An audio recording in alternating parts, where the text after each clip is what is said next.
I wasn't scared when I first walked through the gates. Maybe I should have been. Guys like me, quiet, skinny, bookish, didn't exactly thrive in places like this. But fear didn't even register. Not after the year I'd had. When you've already lost everything, even prison just feels like the next waiting room. Low security, they called it. Like that made it any less miserable. My name's Jamie. I was 28 when I went in. Sentenced to 9 months for some white-collar shit I didn't fully understand even while I was doing it. My lawyer called it fraud adjacent. All I knew was I had signed the wrong papers for the wrong guy, and now here I was. State ID number, scratchy uniform, sleeping on a bunk in a windowless concrete room. I got processed on a Thursday, hot as hell outside, and by the time they took me to my assigned unit, I was already sweating through my shirt. The guard didn't say much, just walked me down a corridor that smelled like bleach and despair. C12, he muttered, stopping at a cell halfway down. He tapped on the bars with his baton and nodded at the man inside. Got you a new roommate. The guy sitting on the lower bunk didn't say anything. Just looked up, nodded once, and went back to what he was doing. Push-ups, I think. The guard opened the door, motioned for me to go in, and then clanged it shut behind me without a word. And that's how I met Mark. At first glance, Mark was exactly what you'd expect in a place like this. Shaved head, thick arms, tattoos creeping up his neck and disappearing under his collar. He had the kind of face that looked like it had taken a few punches and given more. Not ugly, but hard. The kind of guy you didn't make small talk with unless you had to. I climbed up to the top bunk, trying to make as little noise as possible. It was maybe 10 minutes before he finally said something. You snore? I blinked, caught off guard. I don't think so. Good. That was it. Our first conversation. Over the next few days, I learned the rules of the place. Keep your eyes down, keep your mouth shut, don't mess with anyone's food or space, and never ever borrow without asking. Mark didn't speak much, but he was clean, organized, and didn't seem to care that I was there. Which honestly was a win. The weird thing was, he didn't fit into any of the groups. Inmates tended to cluster together. Guys from the same neighborhood, same race, same gang. Mark kept to himself. Ate alone. Worked out alone. Slept early. Never joined the card games. Never laughed at the dumb jokes other guys cracked in the yard. The only time he acknowledged me was when I did something mildly wrong. Forgot to shake out my towel before hanging it. Left the sink a little wet after brushing my teeth. Dry that, he said one night, not even looking up from his book. I muttered an apology and did it. Then one evening, after a long day working kitchen duty, I came back to the cell and found him sitting on his bunk, staring at the floor. His hands were clasped, elbows on his knees. He looked off. You good? I asked before I could stop myself. He didn't answer right away. Then he said, anniversary. I stood there, not sure what he meant. Of? He didn't look at me when he answered. My brother died 2 years ago today. The room felt smaller. I shifted, not knowing what to say. I'm sorry, I said finally. He nodded once. That was all. I didn't expect anything to change after that, but it did. Not a lot, just enough. He started saying good morning. Sometimes he'd ask if I wanted the extra apple from his tray. One night, he even offered to teach me how to do push-ups without wrecking my shoulders. You've got chicken arms, he said, and I laughed. Honest to God laughed for the first time in weeks. You're not wrong, I said, stretching my arms out and flexing pathetically. You gonna fix that for me? He smirked, just a little. Maybe. That's how it started. The first time he touched me, it was nothing. Just a casual correction. He put a hand on my lower back to adjust my form during a plank, but it sent a jolt through me so sharp I almost collapsed. Keep it straight, he said, his voice low, close to my ear. Don't sag. I couldn't look at him. I just nodded, heart pounding, suddenly very aware of how sweaty I was, how close he was, how small the cell felt. After that, workouts became part of our routine. Every evening, after dinner, we'd drag ourselves back to the cell and he'd run me through bodyweight circuits. He never smiled, but he was patient, encouraging in his own way. If someone had told me 2 months ago that I'd look forward to sweating on a concrete floor with a guy who had a teardrop tattoo under his eye, I'd have laughed in their face. But I did look forward to it. Too much. The weirdest part was how natural it became. We didn't talk about it, it just was. After workouts, we'd split a protein bar if he had one. He had this way of breaking it in half and handing me the bigger piece without saying anything. Small things. Quiet gestures. I started noticing more about him, the way he read, always with a finger running just beneath the lines like he didn't trust his eyes alone. The way he folded his laundry like he'd done time before. The way he sat on the edge of the bunk at night, head bowed, hands locked together like he was praying, though I never heard a word come out. He had layers, still waters, deep currents, all of that. I found myself watching him when I thought he wasn't paying attention, studying the curve of his forearms, the way his jaw clenched when someone got too loud in the hallway. He wasn't handsome in the traditional sense, but there was something magnetic about him, and I hated that I felt it. Hated that I'd wake up hard in the mornings and have to lie still, waiting for it to pass before I dared move. Then one night, everything cracked open. Lights out had just hit. I was on the top bunk, lying still, staring at the ceiling. The room was thick with heat. Summer was closing in hard, and the fan in our unit barely did anything. From the bunk below, his voice came quiet. "You ever miss touch?" The words were so soft I wasn't sure I'd heard them right. "What?" He didn't repeat it, just silence. But I sat up, legs dangling over the edge of the bunk. My feet were only inches from his shoulder.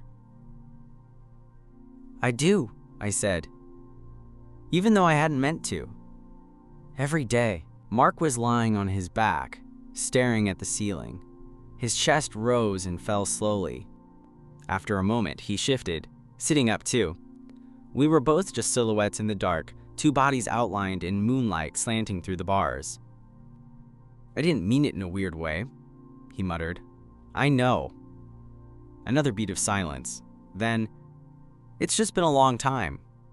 "Yeah," I said, voice barely audible. "Same." He looked up at me then. Really looked.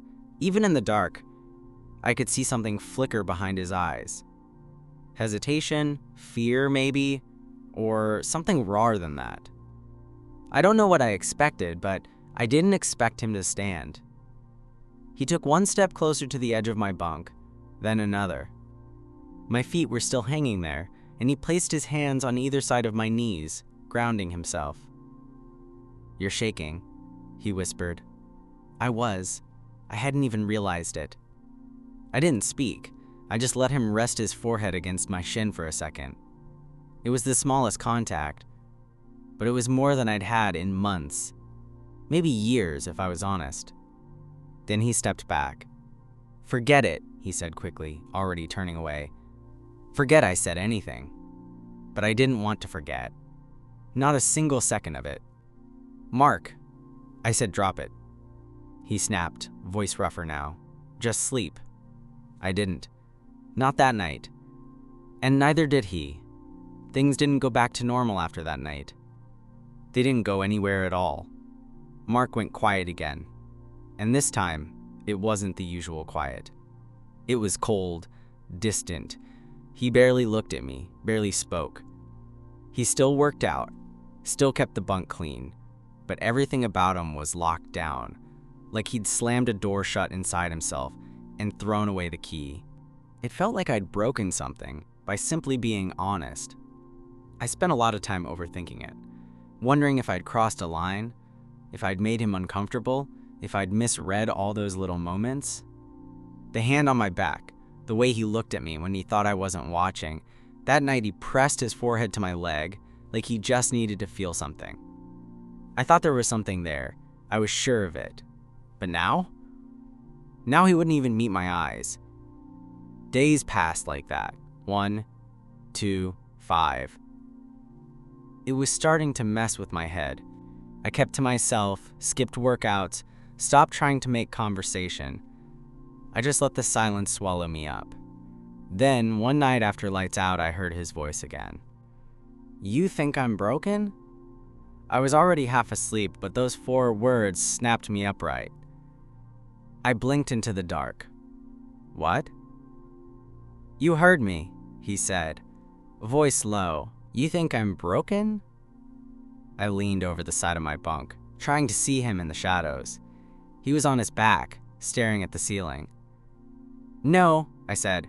"I think you've been hurt." Mark didn't say anything at first. Then, in a voice I barely recognized, he whispered, "Same thing." I wanted to climb down, to reach for him, pull him close, tell him he wasn't alone. But I didn't move. "Why did you pull away?" I asked instead. After that night, he was quiet for a while. I thought maybe he wasn't going to answer. Then he said, "Because it scared the hell out of me." I nodded, though I knew he couldn't see me. "I get that," I said. "It scared me too." Another beat passed. Then I heard the creak of his mattress as he shifted. "I haven't let anyone close in years," he murmured. "Not since," he stopped himself, swallowed hard. "Not since I got out the last time. The world moved on without me. I didn't know how to fit." "You don't have to explain," I said. "You don't owe me anything." "I know," he said. "That's the problem." That silence fell between us again, but this time, it wasn't cold. It was full of all the things we didn't know how to say. Then, slowly, I heard movement. The creak of metal, the soft scrape of his feet on the concrete floor. And then he was standing next to my bunk. "Can I?" he asked, voice tight. I nodded. Yeah. He climbed up, his body warm and solid beside me. The bunk wasn't built for 2, but we made it work. He lay on his side, facing me, his face only inches from mine. I didn't reach for him. I didn't need to. He reached for me. His fingers brushed mine first, then slid over the back of my hand, interlocking with my own. I held on. We didn't speak, didn't move, just breathed. I could feel his heartbeat where our hands touched, fast, nervous, real. And for the first time since I'd stepped into this place, I didn't feel like an inmate anymore. I felt human. I woke up before dawn, still on my side, still facing Mark. He hadn't moved. His hand was still loosely tangled in mine, his breathing slow, mouth slightly open. It felt surreal, like we weren't in prison, like the chipped concrete walls and rusted bed frame weren't real, like the guards could walk by and just not see us. But it was real. The warmth of his fingers, the way his body curved slightly toward mine, how close we were, closer than I'd ever been to anyone in a long, long time. When he finally stirred, his eyes opened slow, unfocused at first, and then he saw me, really saw me, and I watched the tension come back into his jaw like clockwork. I braced for the retreat, the denial, the pulling away, but he didn't. He just blinked, flexed his fingers once inside mine, and whispered, "You still here?" I never left. A ghost of a smile tugged at the corner of his mouth. Barely there, but it was something. Eventually he climbed down, quietly, and went about his morning routine like nothing had happened. But something had happened. Something that couldn't be undone. Later that morning, during rec time, we were in the yard. Mark was doing pull-ups like always, sweat shining on his back, muscles flexing under his faded shirt. I was sitting off to the side, sketching in my little paper notebook. A guard had let me keep it after I explained I used it to stay sane. I wasn't drawing anything serious, just shapes, lines, patterns. But every so often my eyes drifted to him. And once, just once, he caught me. He didn't say anything, just met my gaze, held it, and nodded. Something subtle had changed between us. It wasn't about the silence anymore. It was the space we held for each other. Quiet, sure, but solid, and noticed. That night, after lockdown, I was brushing my teeth at the little sink in our cell when I heard him say, "You want to hear something dumb?" I spat, wiped my mouth. Always. He was lying back on the lower bunk, arms folded behind his head. I used to think love was only for people who weren't like me. Like, good people, whole people. I turned, leaned against the sink. And now, he looked up at the ceiling, eyes unreadable. Now I think maybe broken people just love different. I climbed up to my bunk without saying anything. But once I was up there, I said softly, "That's not dumb." Another long pause. Then, almost too quiet to hear, "You ever think about what happens after this? After prison?" "Yeah." I didn't answer right away. I had, too many times. But it never felt real. I wasn't even halfway through my sentence. The idea of anything after felt like a cruel tease. Still, I said, "Sometimes I think about having my own place again. Somewhere quiet. Clean, with a big window." He hummed. "You got a bed in that place?" "Obviously." "Room for two?" My breath caught. It was so casual. The way he said it, like he wasn't saying anything at all. But we both knew he was. "Yeah," I said. "There's room." He didn't respond right away. Then, low and warm, I heard him say, "Good." And just like that, I couldn't stop the smile that crept across my face. I knew better than to get comfortable. Prison teaches you not to trust the quiet, not to settle into the good moments too deeply, because something always comes to knock them loose. For us, that moment came 2 weeks later. There was a guy named Roscoe. Tall, lean, always hanging around the card tables in the rec yard. He had that twitchy energy, like someone always half a second from doing something stupid. He and Mark had some kind of past. I didn't know the details, but the tension between them was obvious. It crackled every time they crossed paths. Roscoe had been watching us, not just casually, watching.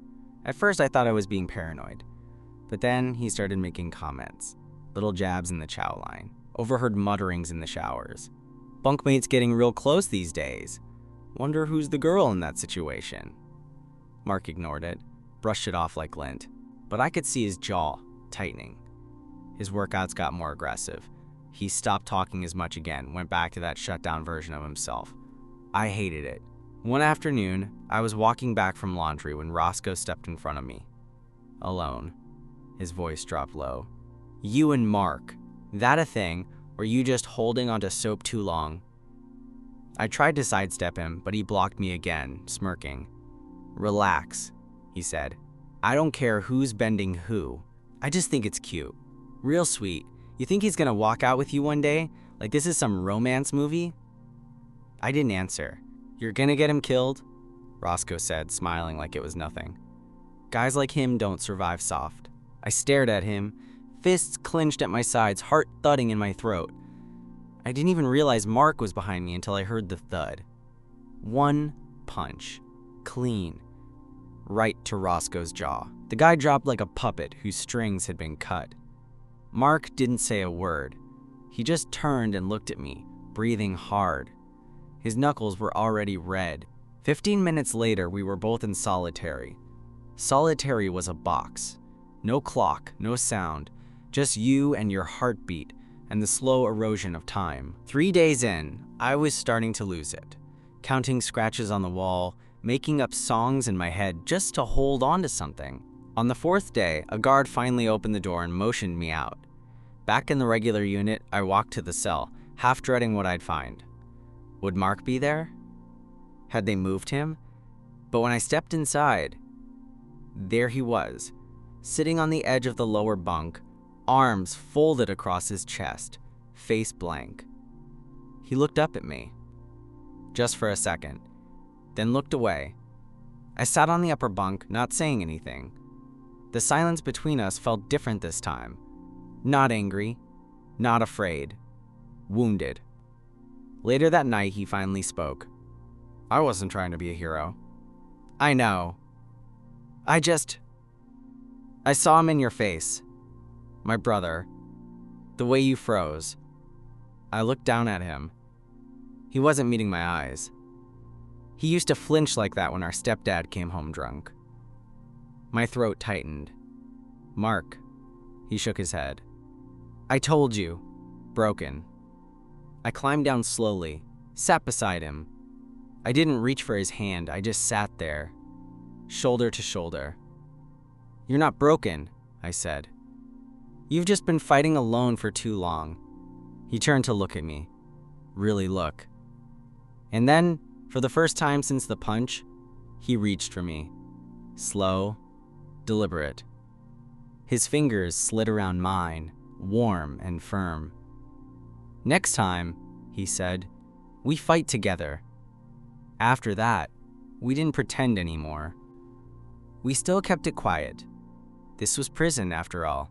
But inside our cell, there was no more tiptoeing, no more pretending we were just two guys doing time. It was in the way he passed me the salt at dinner without asking. The way I started saving him the last bite of dessert from my tray. The way we'd lie side by side on his bunk after lights out, our legs tangled, fingers interlocked, breathing in sync like we were trying to memorize each other. There were no big declarations, no "I love you" whispered in the dark. But the way he held me some nights, like he couldn't let go even if he tried, that said enough. Still, we both knew it had an expiration date. I was getting out soon. Early release for good behavior. It should have felt like a victory. But all I could think about was leaving Mark behind. Our time had been limited from the start, but it didn't hit me until the paperwork came through and I had a date stamped in red across the top. 3 weeks, that was all we had left. We didn't talk about it at first. I think we both hoped ignoring it might slow it down. But the countdown ticked on, quiet and relentless. One night, about a week before my release, I finally brought it up. We were lying in bed, my head on his chest, his hand lazily tracing patterns on my arm. You ever think about what happens next? I asked. He was quiet. I could hear his heartbeat under my ear, steady, strong. Every damn day, he said finally. I mean, do you think we'd work? Outside this place? He let out a soft breath. I think we're already working, even in here. But it's different out there, I said. Different rules. Mark turned his head, pressed a kiss to the top of mine. His lips were dry, a little rough, but the gesture was soft, almost reverent. Out there, he said. There's space. There's choice. I swallowed hard. You think you'll come find me? He didn't answer right away, just held me tighter. I will, he said, if you still want me. I lifted my head to look at him. You really think that's even a question? His mouth twitched into a crooked smile. I didn't used to, and that was enough. The morning I left, I packed in silence. Mark didn't say much, just sat on the lower bunk, watching me roll my few belongings into a government-issued duffel bag. I kept sneaking glances at him, like I was afraid he'd vanish the second I turned my back. When the guard showed up at the door, keys jangling, clipboard in hand, I stood in the doorway and looked back one last time. Mark stood too. You take care of yourself, Jamie, he said, his voice low and steady. I will, I said. You too. He didn't step forward, didn't kiss me, or pull me into some dramatic goodbye. That wasn't him. Instead, he looked me dead in the eye and said, I'll find you. And somehow, I knew he would. Freedom was louder than I expected. Too many sounds all at once. The rush of traffic, people yelling into phones, dogs barking, music leaking from car windows. Even standing on the sidewalk outside the prison, duffel bag slung over my shoulder, I felt like I was on another planet. A cleaner, faster, lonelier one. My cousin picked me up. She didn't ask questions, just hugged me hard and said, let's go home. Home. I had a mattress again, sheets that didn't feel like paper, a window with an actual view. And yet, every night, I fell asleep with my back to the wall, heart heavy, missing the warmth of the bunk below me. missing him. The first few weeks were strange. Everything felt both brand new and too familiar. Grocery stores overwhelmed me. TV shows seemed ridiculous. I couldn't look at crowds without scanning for trouble. But worst of all was the quiet. I used to crave it. Now, it just reminded me he wasn't here. I left him letters, small ones, tucked inside the books. I returned to the library inside. One-liners, mostly. Jokes only he would get. The guards said they'd pass them along. I hoped they did, but weeks passed. Then months. No word. Part of me understood. Maybe he got transferred. Maybe they were watching him. Or maybe I was wrong. Maybe it had only felt like something because we were trapped together. Maybe outside he realized he didn't need me the way I still needed him. Then, one night, my phone buzzed. It was a number I didn't recognize. Just a text. "Window still open?" I stared at it for a long time before replying. Always. He showed up the next day. I heard the knock around noon. I wasn't expecting anyone, but something in my gut told me before I even opened the door. Mark. He was wearing a black hoodie, faded jeans, sneakers that looked a size too small. He had a duffel bag in one hand and his eyes on me like he still wasn't sure I was real. "Hey," he said, voice lower, quieter than I remembered. I didn't say anything. Just reached forward, grabbed the front of his hoodie, and pulled him into me. The kiss wasn't perfect. It was awkward and too fast and kind of tasted like bus station coffee. But it was real. And I swear, when I felt his hand on my back again, right there, like he always did, grounding me, I almost broke. "I missed you," I whispered. "I missed this," he said. "I missed you." We didn't make it past the couch, clothes still mostly on, fingers fumbling, mouths crashing together like we were trying to make up for every second lost. And maybe we were. After, we just lay there, half naked, tangled in each other, the TV playing quietly in the background. "I wasn't sure you'd come," I said. Mark stared at the ceiling, his hand still resting over my heart. "I had to finish something first," he said. "Your sentence?" He nodded. "Yeah, and forgiving myself, that one hit deep." "You think we can make it work?" I asked. He looked over at me, that same quiet intensity I'd seen 100 times in that tiny cell. "We already are," and I believed him. Because love, real love, doesn't always show up in the ways you expect. Sometimes, it shows up in a bunk bed in a concrete room, between shared glances and quiet mornings, between broken people who choose to try anyway.